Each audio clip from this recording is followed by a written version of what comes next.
সংসারের সমস্ত কাজ আমি নিজেই করি, তারপরও দিন শেষে আমাকে শুনতে হয় তুমি সারাদিন কি এমন কাজ করো। আমরা গৃহিণীরা যখন দিন শেষে এই কথাটা শুনি তখন অনেক বেশি মন খারাপ হয়ে যায়। কিন্তু আমাদের মন খারাপ হয়েও তো কি লাভ, আমাদের মন খারাপ হলেও তো দেখার মানুষ নাই। তো হ্যালো এভরিওয়ান, আসসালামু আলাইকুম, কেমন আছেন সবাই? সকাল হলেই সংসারের কাজ শুরু হয়ে যায়। তো যাই হোক, সকালে ঘুম থেকে উঠে আমি আমার রুমটা গুছিয়ে নিচ্ছি। এটা তো আমি প্রতিদিনই করি, তবে আমার কিন্তু রুম গুছাতে ভালোই লাগে, যেহেতু এটা আমার নিজের সংসারের কাজ। আর নিজের সংসারের কাজ করতে মেয়েরা কিন্তু কখনোই ক্লান্ত হয় না। ক্লান্ত তখনই হয় যখন শুনতে হয় সারাদিন কি এমন কাজ করেছো। আসলে আমরা মেয়েরা সংসারের জন্য যত কাজই করি না কেন আমাদের কোনো নাম হয় না। নাম না হলেও তো কিছু করার নাই, যেহেতু এটা আমার নিজের সংসার, আমাকেই করতে হবে এই কাজগুলা। কিন্তু অলমোস্ট রুম গুছানো শেষ, এখন কিন্তু আমি বাইরে ঝাড়ু দিতে চলে যাব। আর এই উঠানটা কিন্তু আমার ঘরের সামনে, আর কি যে পরিমাণে ময়লা হয়ে আছে আপনারা দেখতে পাচ্ছেন। তো প্রথমে আমি কিন্তু পানি ছিটিয়ে নিচ্ছি।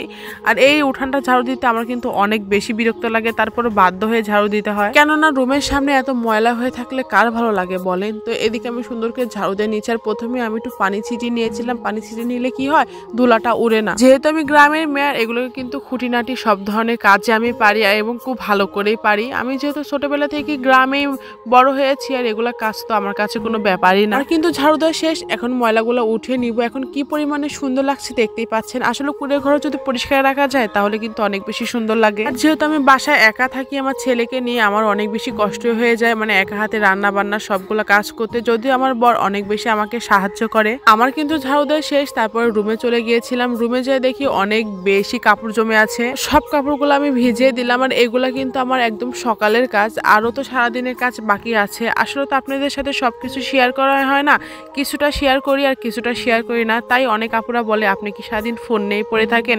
আচ্ছা আপুরা বলেন তো, আমি ফোন নিয়ে কোথায় পড়ে থাকি? আমি তো কাজ করতেছি, সেটাই তো আপনাদের সাথে শেয়ার করি, তাই না? ওইসব আপুদের বলার কিছু নাই। তো এদিকে আবার অনেক বেশি থালাবাটি জমেছিল, কালকে রাতেরও ছিল, আজকে সকালে ছিল, মানে সকালে নাস্তা করার পরে। আর থালাবাটি ধুই নাই, তো এখনই সবকিছু ধুয়ে ফেলতেছি।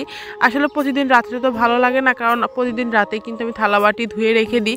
মাঝে মধ্যে ধুই না, মাঝে মধ্যে যেদিন ধুই না সেদিনই আপনাদের সাথে সকালে শেয়ার করা হয়। থালাবাটি ধুয়ে খাড়িতে আমি সবকিছু উপর করে রেখে দিয়েছি। এদিকে আমি চুলাটা মুছতে এসেছি, কারণ সকালে আমি রান্না করেছি, রান্না করার পরে আর ক্লিন করা হয় না। আমি আমার রান্নাঘরটা কত সুন্দর করে ডেকোরেশন করেছি দেখতেই পাচ্ছেন। আসলে বেশিরভাগ সময় কিন্তু আমরা রান্নাঘরেই কাটাই, তাই রান্নাঘরটা চাই একটু পরিষ্কার পরিপাটি রাখতে, তাহলে রান্না করতে ভালো লাগে, মনটাও ভালো থাকে। আমি বকবক করতে করতে ভুলেই গিয়েছিলাম আজকে কি রান্না করব। তো আজকে টমেটো টক রান্না করব, তেলাপিয়া মাছ দিয়ে আলু আর মিষ্টি কুমড়া ভাজি। আর মিষ্টি কুমড়া কিন্তু আমার গাছেই হয়েছিল, একদম ছোট মিষ্টি কুমড়া, নষ্ট হয়ে যেতে লাগছিল, তার জন্য উঠিয়ে নিয়ে এসেছি। এদিকে তো আমি টকটা বসিয়ে দিয়েছি, আপনারা দেখতেই পেরেন। এদিকে মাছটা ভেজে নিয়েছে। এই তেলাপিয়া মাছ আমার একদমই পছন্দ না, আর আমি খাইও না। মানে তেলাপিয়া মাছের যে একটা গন্ধ আছে, এই গন্ধই আমার ভালো লাগে না।